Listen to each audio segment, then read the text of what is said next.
I'd like to begin by taking you back to the events of May the 3rd on that evening. Tell us how you discovered that Madeleine had gone. As I think people are aware, we were checking regularly on the children, and it was during one of my checks that I discovered she'd gone. I mean, I can't really go into any details about that, but I'm sure any parent will realise how that felt. Did the panic set in immediately? Yeah, pretty much. This is a resort that offers childcare facilities, babysitting facilities. Why then were the three young children left alone in the apartment while you were having a meal?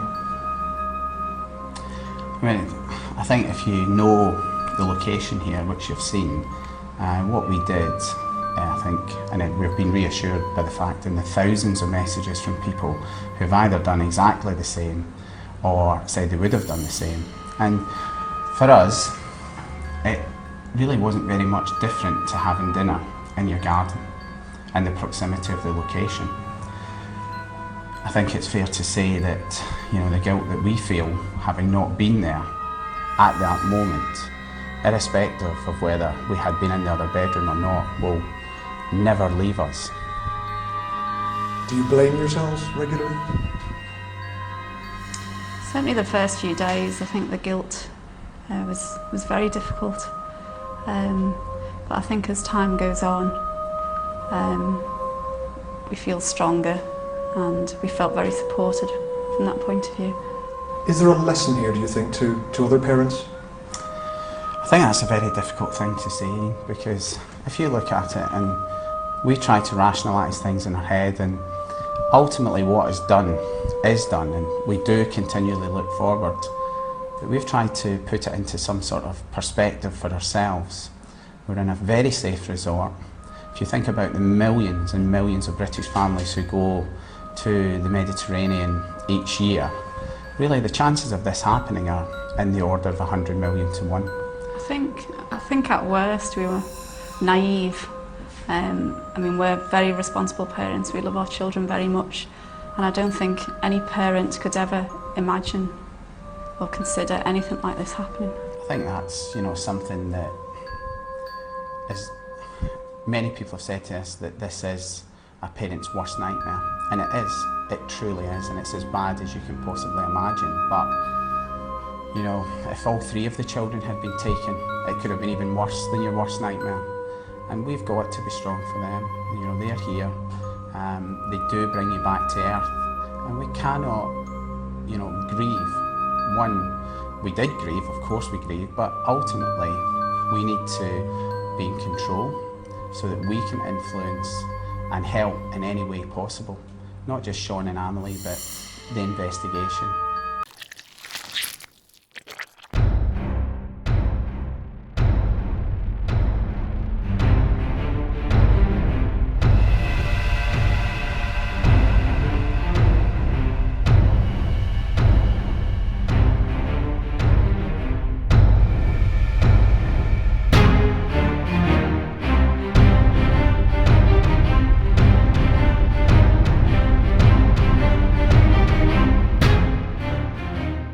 Hey guys, I'm Fancy.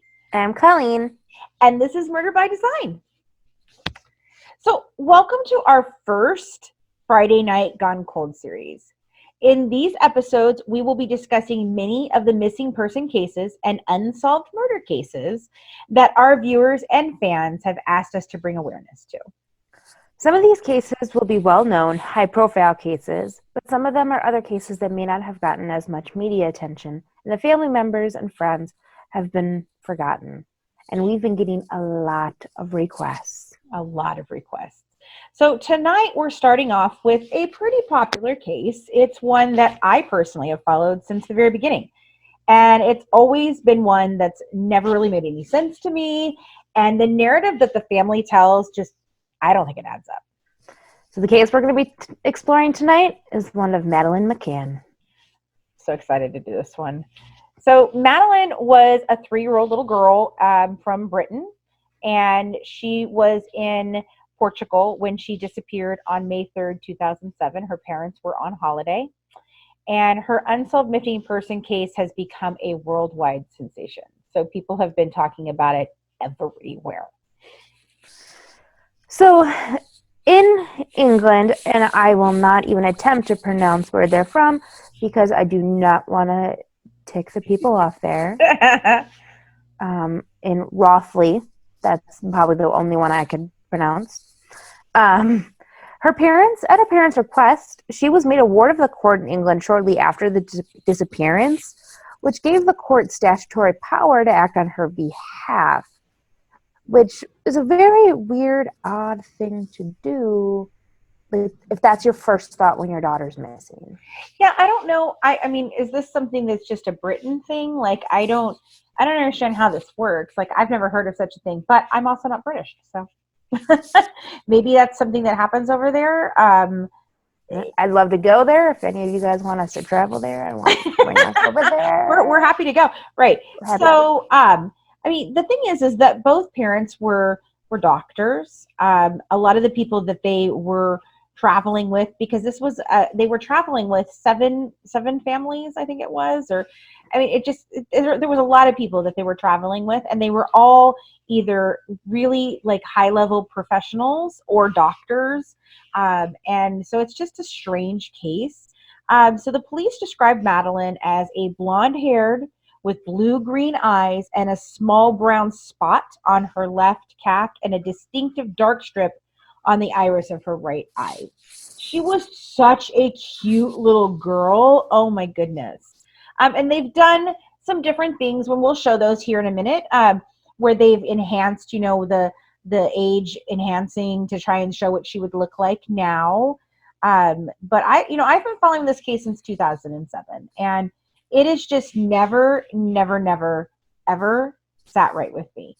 Her parents are Kate and Jerry, and they both are Roman Catholic, and they are both physicians.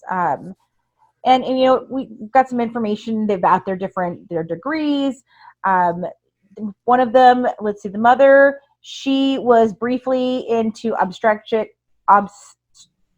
Colleen, you go ahead and say it since you can say it. Obstetrics and gynecology, and then anesthetics, and finally general practice.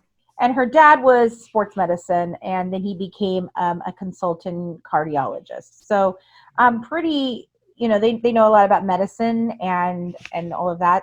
So they're very highly educated. They were on holiday from the UK with Madeleine, and then her 2-year-old twin siblings that are a boy and a girl.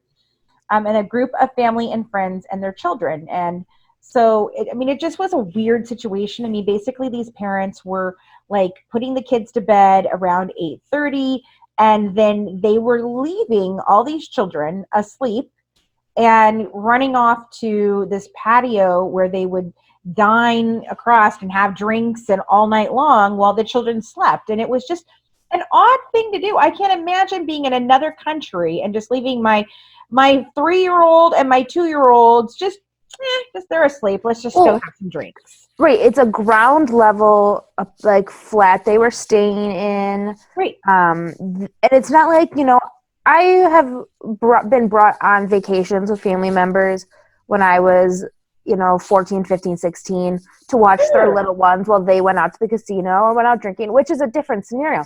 That didn't happen. They just left a 3-year-old and then 2-year-olds asleep on a couch while they went out and ate and drank 180 feet away. And there were other children too. I mean, they were all little kids. Like all of them, I don't think any of them were over the age of 5. This is just absolutely insane to me. Who does this? And their excuse is, well, we were only 100 yards away, and we could see from our patio to the patio of where the children were sleeping. And then they were doing this thing where they were like making rounds every 30 minutes. They would go when somebody would get up and check on the kids. And they did this several nights in a row. So this was like, a dream for somebody. If somebody's watching this and seeing them walk out and leave and come back and leave, it's just odd. Well, super odd. When I just can't imagine, caring parent doing this. I just watched, again, favorite show, Steve Wilkos. They were talking about how a sister was in charge of watching a bunch of kids, and she kind of laid down, but the family had a pull-out back, and the girl was out there. They didn't even hear anything. And I learned it only takes 15 seconds for a child to drown. Absolutely. So the fact that they're on, a resort, pools all over the place. I mean, even if she had wandered off, I mean, easily dead. Easily. I mean, the idea of it is really strange to me, and the different things that the people said, like it's totally odd. The way that this went down, they were talking about that they were seeing, they would go and they would check on them, and then the next parent would go and check 30 minutes later, and at one point in time, the night before, Madeleine asked, about the fact that why didn't you guys come when I was crying? And so that really is strange to me. Like, why was she crying in the middle of the night? What was going on? Then they also said that many times they would find, so they were leaving the screen door or the glass door locked. Then they would unlock it and go in. And they said many times that they found like the door to the bedroom would be open all the way when they knew that they had left it closed. And this is what they're saying, And then the one dad, he was from the different family. He offers to go and check, says because Kate was going to go, and he said, no, I'm going anyway. Don't worry about it. So he went and checked, and he said, oh well, that he did notice that the door was open to the room, but that it was quiet, so he didn't go in. Like, I don't understand this. I literally do not understand. I would never, ever, ever in my entire life, not even in my own home, leave my 3-year-old and my 2-year-olds alone in the middle of the night.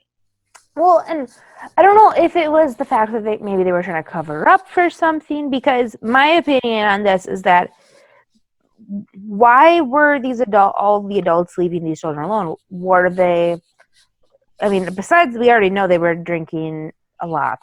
Yes. But was there other substances being used? Maybe some party drugs or other drugs being used? Or was it maybe potentially a sexual thing that people are like swinging, and they want to hide that because that can be quite embarrassing? It's just super. But right, who leaves the children under 5 alone? And then, the door was open, but it was quiet. Well, then when she goes in the last time at 10:05, she goes in there, the sliding glass door, according to her, was unlocked. Well, wait a minute. And she doesn't think anything of it? Well, you said you were locking it. Were you locking it? Were you not locking it? What one were you doing? And if you were locking it, how were you getting in through it? Because no sliding glass doors that I've ever dealt with, you can get in from the outside with lock. No. There's no way to unlock it from the outside. So clearly they're leaving it unlocked and going in. And so if they were being watched, somebody could have easily watched them and gone in there, robbed them, took the kids, any of these things. Like, I just don't understand the mentality behind this. And 100 yards, that's a football field. Like, that's a long fucking way away. Yep. I don't care how well you think you can or cannot see. Yeah, you're looking down like this to get your drink or eat your food. You can't see for 5 seconds what's happening in your house, in your apartment. Right. If whoever's watching, like, we're drinking, having fun. Nobody's watching that door 100% of the time. No. And then, it comes to the fact again, like this, right, this could have been an accident. Like, what happens if one of the kids gets sick or chokes on something or wakes up with a fever or needs you? So for 30 minutes, that kid is not going to have anybody there to even remotely comfort them or talk to them or help them. I don't understand this thought process. I cannot possibly understand. Well, and I do have a sliding glass door. Right. And there is no way to lock it and unlock it from the outside. There is a lever, and then I have the screen on the outside, and there's a lock on it. They have to push up and down. on the inside. There's no way way. to do it from the outside. Right. I mean, and I am in the United States. Maybe it's different in other countries, but I don't believe it is. Somebody want to correct me on that? I don't know. It's just, to me, that is They just were irresponsible. very irresponsible. Very, very, very irresponsible. And this is one where I believe the parents should have been held responsible. You know, we talking about the cruise ship guy being held responsible on Sunday. These parents should have definitely been held responsible for something. Right, all of them culpable. All of the them. parents, all of them, absolutely, every single one of them should have been charged with child endangerment and negligence. That is just my opinion. Every single one of them. Right, we all know you don't need a body to prosecute. No. I mean, it used to be no body, no crime, but we're getting away from that, thank God, you know, because there's so many people that are missing that, you know, they just have no body, so they can't prove anything. Like, it's super sad. But I mean, it's getting better. But this one, I don't know. So, oh goodness, this is such a hard case for me to even wrap my head around. It just boggles my mind. And no matter whether it was an accident that happened and they covered it up, because I mean, they were doctors, they would have known how. You know, they would have known what to do, or it was a case of somebody actually taking this child. Either way, the parents are guilty. Yes. Like, absolutely. No matter what, they admitted they were that irresponsible. They left him alone in the room. And again, you feel bad for them because, like, okay, it's a child, they've lost a child because of, but it was 100% preventable. Yep. You did this to yourself. So let's take a few minutes before we go on and talk about one of our affiliates. Affiliates are just one of the ways that we get to bring you all of the true crime news that we do. So we appreciate you guys giving them a try. So you all know we're podcasters, and we run the Good Wives Guide to True Crime, where you can get lots more stuff. But we recently switched our podcast hosting over to Buzzsprout, and it has been a fabulous journey, and it's been such an easy switch. I can't begin to tell you how much I have felt that this was a great thing for us. So Buzzsprout gets your show listed in every major podcast platform, and they do that for you without you having to do anything. And then you'll get a great looking podcast website, audio players that you can drop into other websites, detailed analytics to see how people are listening, tools to promote your episodes, and more. So if you're a podcaster, this is a great place for you to be. Now, the team at Buzzsprout is passionate about helping you succeed, and they've got so many different things that they can help you with. So join over 100,000 podcasters already using Buzzsprout to get their message out to the world. So if you follow the link in the description below, it lets Buzzsprout know we sent you, and you get a $20 Amazon gift card if you sign up for a paid plan, and it helps support our show. Oh, so I mean, we're going to talk some about what happened with this case, so the timeline and things like that. So basically, Madeleine disappeared on May 3rd, 2007. She was in her bed, and her parents were dining with the group dubbed the Tapas 7. And the reason they dubbed it that was because there was 7 different people, like adults, over there at this tapas place getting drinks and stuff. And so we said at 10 o'clock, you know, Kate McCann discovers that Madeleine's missing. So on May 4th, the Portuguese police get involved, and they do a full police hunt. They lurch it with search dogs, border controls, and airports are notified. Which is insanely intense. Absolutely. Like, that's how really shit should be going down for missing children. I mean, they didn't really... That's so extreme, and I love it. Right. But they are later criticized for failing to seal off the apartment as a potential crime scene. And there was a lot of people that went in and out. And we've seen this in several different cases, like with John Bonet, this happened. There's so many that, like, you know, this happens where they just fail to mark off the crime scene in the very beginning, because I guess maybe they're hoping that it isn't, and that there's another explanation. Right. But, they focus more on finding the child, thinking it's a wander situation or an Right. abduction, not a murder scene, which it's 75%. Yes, you really should seal it off. 25%. I understand why they put the focus on other right. things. So on May 7th, Miss Kate McCann makes her first television appearance. She's calling for the safe return of her daughter. She's asking them, please, please don't hurt her. So she makes that first appearance on May 7th. That's pretty fast for them to do that. Maybe it's because they were on holiday, but generally that's typically pretty fast for her to be on camera already, Right. And it's not, like one of the local news outlet kind of situations where it's like, please, if anybody sees her, please, please, please, please keep, this is her photo. It was much more public. Yeah. And the McCanns have been criticized for this extreme amount of public display. Her father says that it's because he doesn't want Madeleine to be forgotten. So they're in the media all the time, but it has really not sat well with lots and lots of people. So on the 15th of May, they get their very first formal suspect. And this is Robert Murat. And he's a local property consultant, and he is named by the Portuguese police as their first formal suspect after a journalist tells them that he had been asking questions about the disappearance. Which, I mean, people in the area are like, oh my God, missing child from Britain. Ask questions. Why were they alone? Was the door unlocked? It's just concerned citizen. But he's eventually cleared, and he actually gets about 600,000 euros in libel settlements because he was linked to the case in over 100 UK press articles. Right.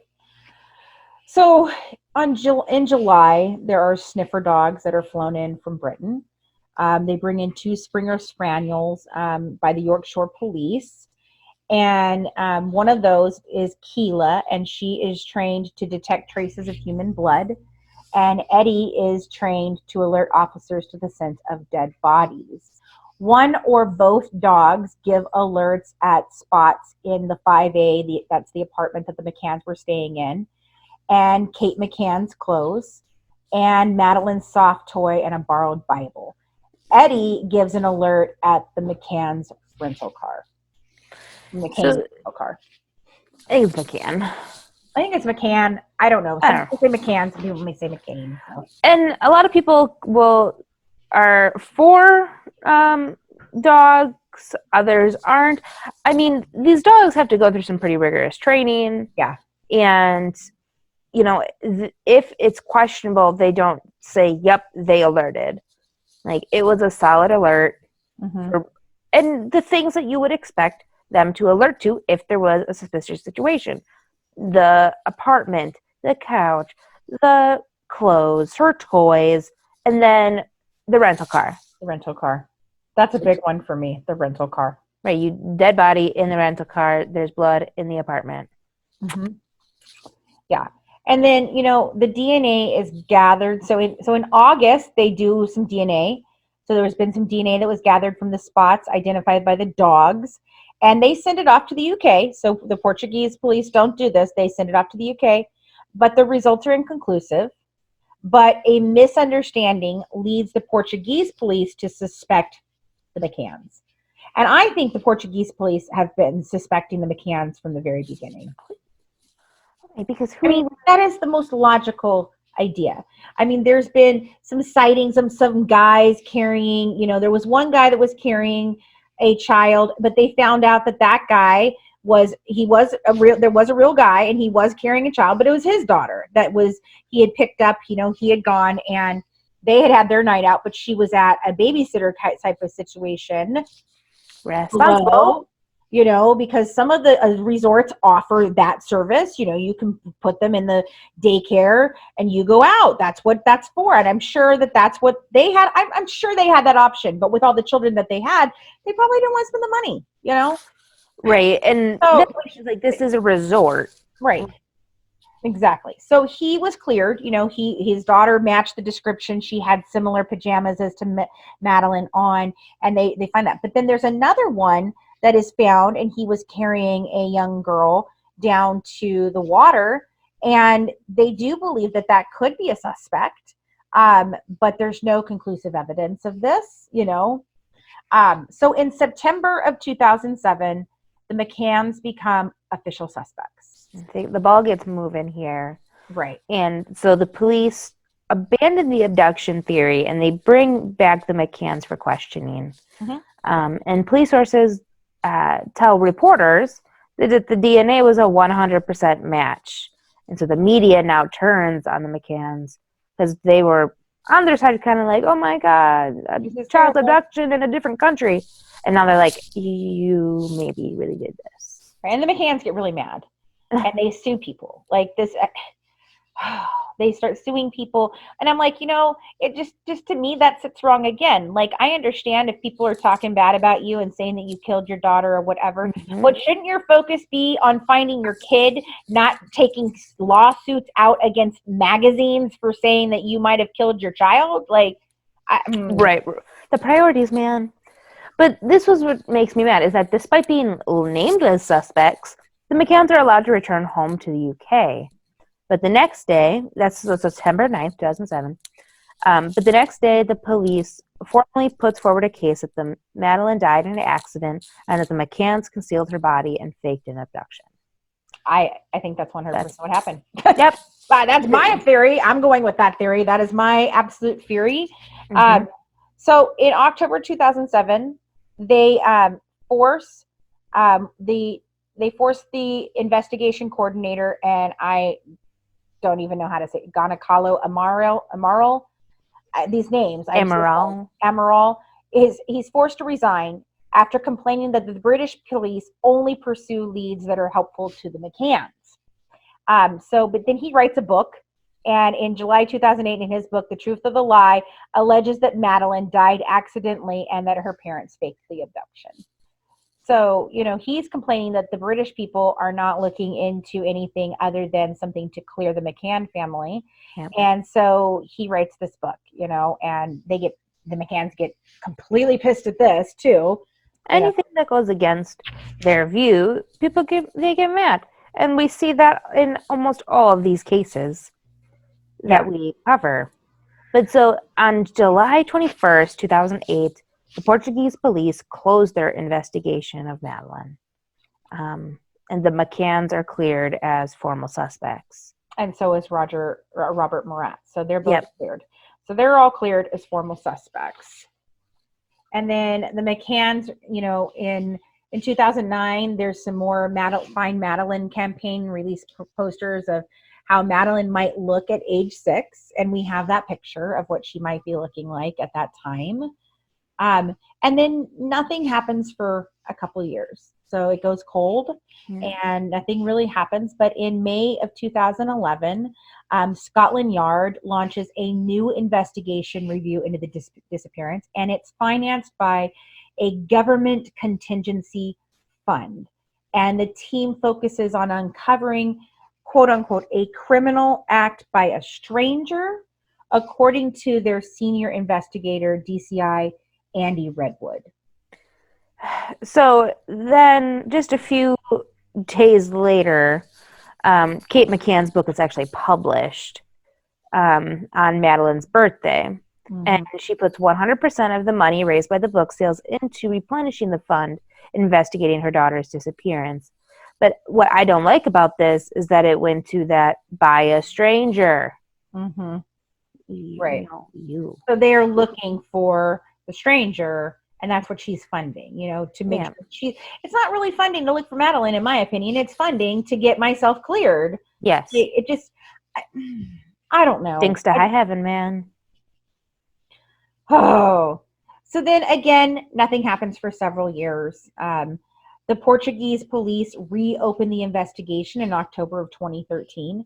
They cite that they have new evidence. The county attorney general reopens the investigation, and the move is welcomed by the McCanns, who say it provides them with new hope. So I guess they're hoping that, maybe the investigation, since they've been cleared, is going to go along with what they are, wanting to do. And so in June of 2014, they do some ground penetrating radar at the 3 sites to search for clues near the town of Praia da Luz, which is where the resort was in Portugal. And nothing really comes from that either at this point. And then in 2014, this is interesting. They arrest 3 suspects in the case of Madeleine McCann's disappearance. And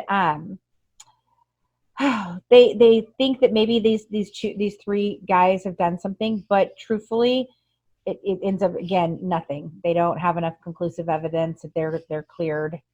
And one of the things that was happening at this time was the Portuguese police and the British police did not see eye to eye on things. So Portuguese police were refusing to cooperate with British police. So they were arguing back and forth, headbutting. Yeah.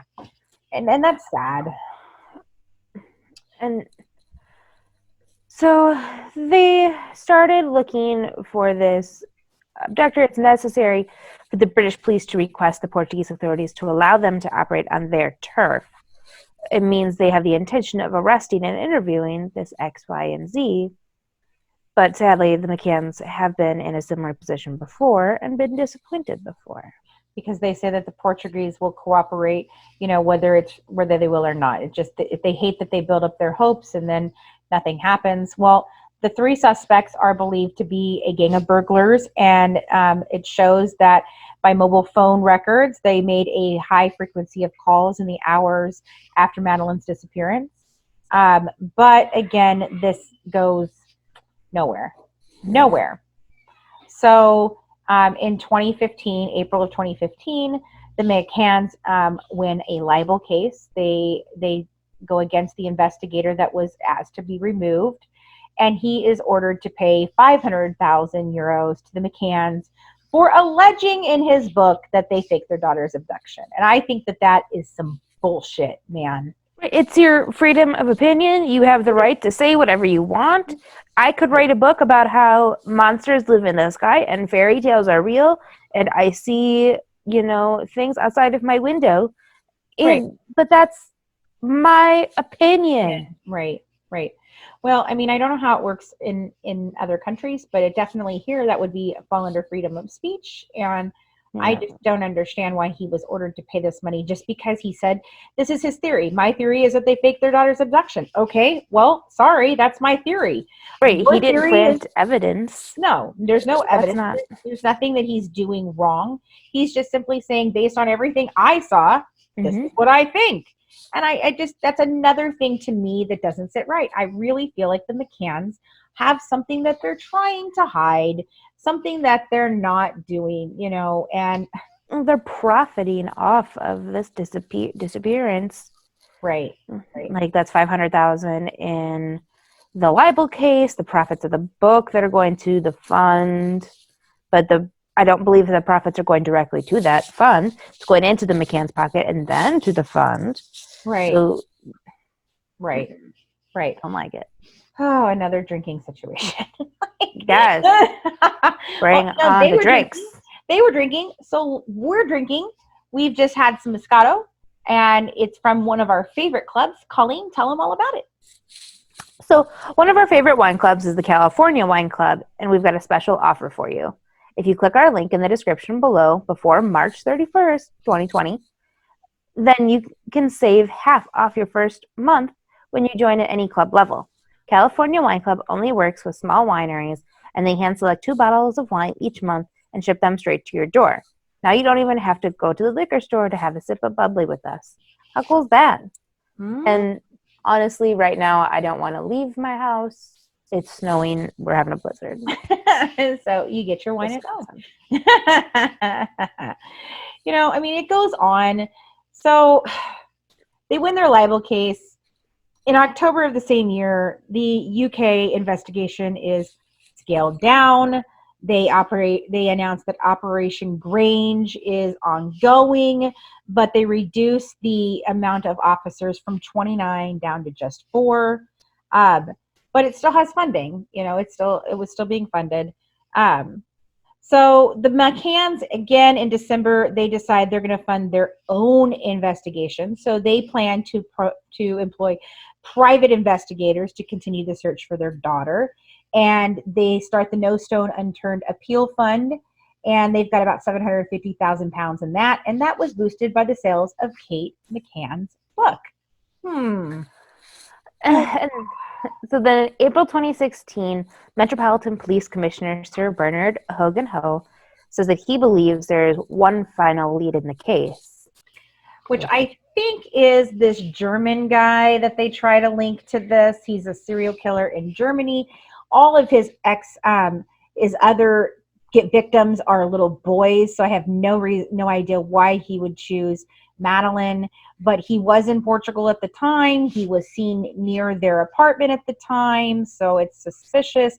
But again, nothing. Right, like he could have been at the resort looking for a little boy to take. There were boys in that apartment. Yes, they could have. And I wonder, okay, that could have happened. That's plausible. Maybe he was going to take one of the boys, but maybe Madeleine woke up and he didn't know what to do. So he just grabbed her and, whatever over her face made her fall back asleep and took her. Who knows? Right. But I'm still, my money. Parents. It's almost always the parents. Yeah. I mean, I hate to say it. It's disheartening, but it is often the parents. It's almost, I'd say 80%. It's the parents. Yeah. Or somebody close to the parents. It's very sad. So it's been going on now. I think we're on 13 years now. Yep. Yeah. There's nothing that's been found. They're still looking. They still have, leads coming in here and there, and it's still an active investigation. We intend to look way more into this case. It's one that I've said has bothered me from day one. So we'll be talking about this way, way more. We'll be covering this case in greater detail on our Friday Gone Cold series, along with several other cases.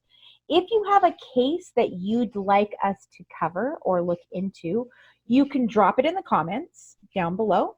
Or if you don't want to do that and you'd like to have more of a private thing with us to look for it, you can always email us at goodwivesdish@gmail.com. So thanks so much for tuning in and dishing true crime with the Good Wives and Murder by Design. Don't forget to join our Patreon member club to get exclusive mini episodes, inside documents and pictures from the case, live YouTube discussion, our exclusive discussion group on Facebook, and get some amazing Good Wives merch. Follow us on Twitter and Instagram at True Crime Wives. And for more inside information, check out our podcast, The Good Wives Guide to True Crime, on any of your favorite podcast players. Have a good one from The Good Wives, serving up true crime one dish at a time. Bye, guys. Bye, guys.